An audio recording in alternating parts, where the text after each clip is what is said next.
Welcome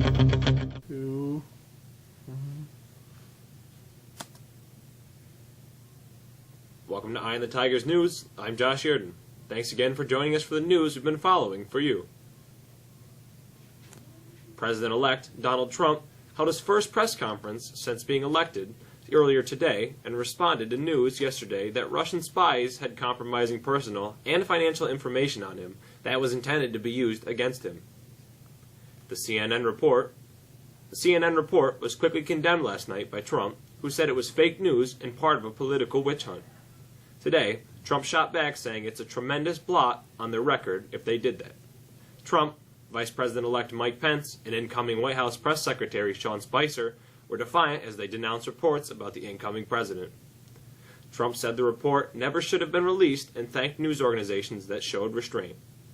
The U.S. official told the Associated Press Tuesday night that intelligence officials had informed Trump last week about an unsubstantiated report that Russia had obtained compromising personal and financial information about him. The official spoke on the condition of anonymity because the official was not allowed to publicly discuss the matter.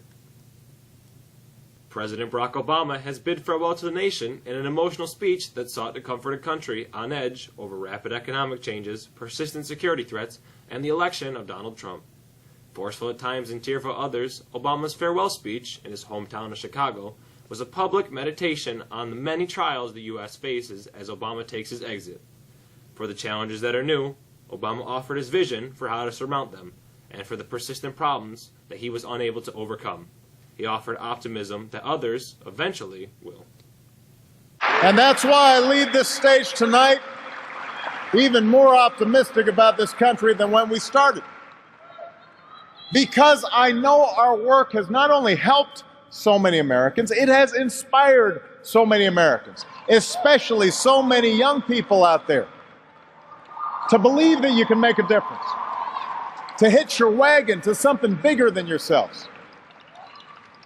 Let me tell you, this generation coming up, unselfish, altruistic, creative, patriotic.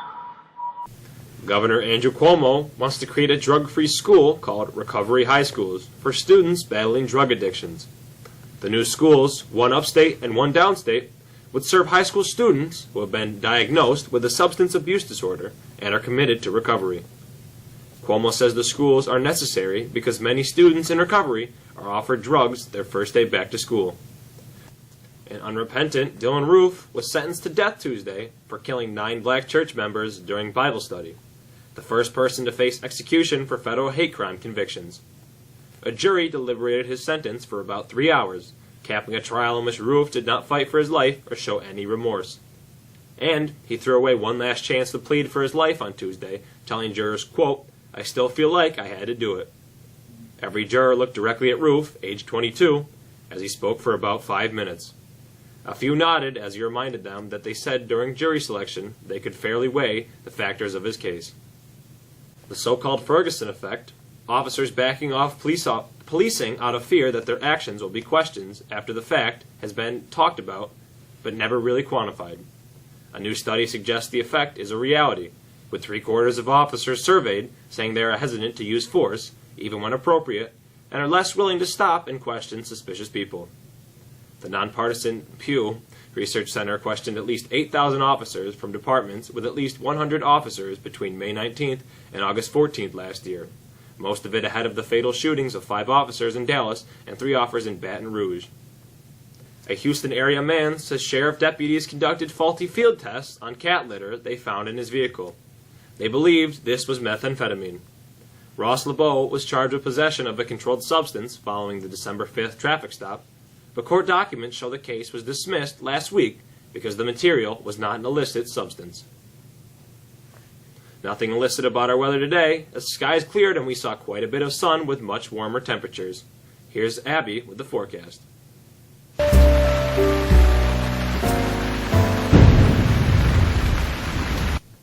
That sunshine is giving way to some clouds, though, as a new weather system comes marching in, and with it, rain showers. Those rain showers will be pretty steady during the overnight and into Thursday. In fact, all told, we should expect at least an inch of rain from this system. The good news is that today and tomorrow, high temperatures will reach the mid-40s before we back off again beginning Thursday night and Friday when we become much more seasonable. Right now, Friday and Saturday and even Sunday looks quiet, with peaks of sun and high temperatures in the upper 20s. That's the forecast. I'm Abby Garrett. Syracuse's 2-game win streak was on the line last night. Here's Mr. Charbonneau with the highlights.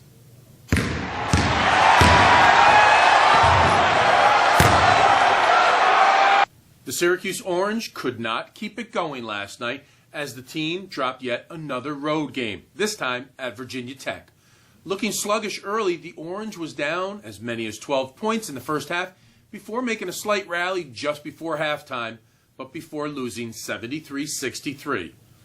The game was a setback after the team's last 2 games where it dominated Miami and Pittsburgh. But Virginia Tech, it dissected SU's 2-3 zone early on, getting several easy dunks and racing out to that early lead. Now, Tyler Lydon, he seemed to be hobbled by a sore ankle. He struggled most of the night, scoring just 2 points. Freshman Torian Thompson led the Orange with 18 points, while Andrew White added 15.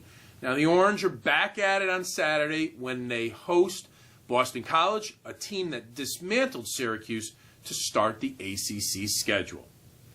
The NFL playoffs, well, they head into round 2 Saturday and Sunday when the Patriots host the Texans on Sunday and the Steelers travel to the Chiefs. That's on Saturday. Now, over in the NFC, the Falcons, they take on and will host the Seahawks on Saturday, while the Packers, off their win against the Giants, they travel to Dallas to take on the Cowboys Sunday. Closer to home, Mexico boys basketball team, they look to end their 2-game skid when it travels to Cortland State tonight to take on Homer. Now, the team's in the midst of a difficult part of its schedule, having dropped games to Bishop Ludden and then SAS. The team comes in at 4-5.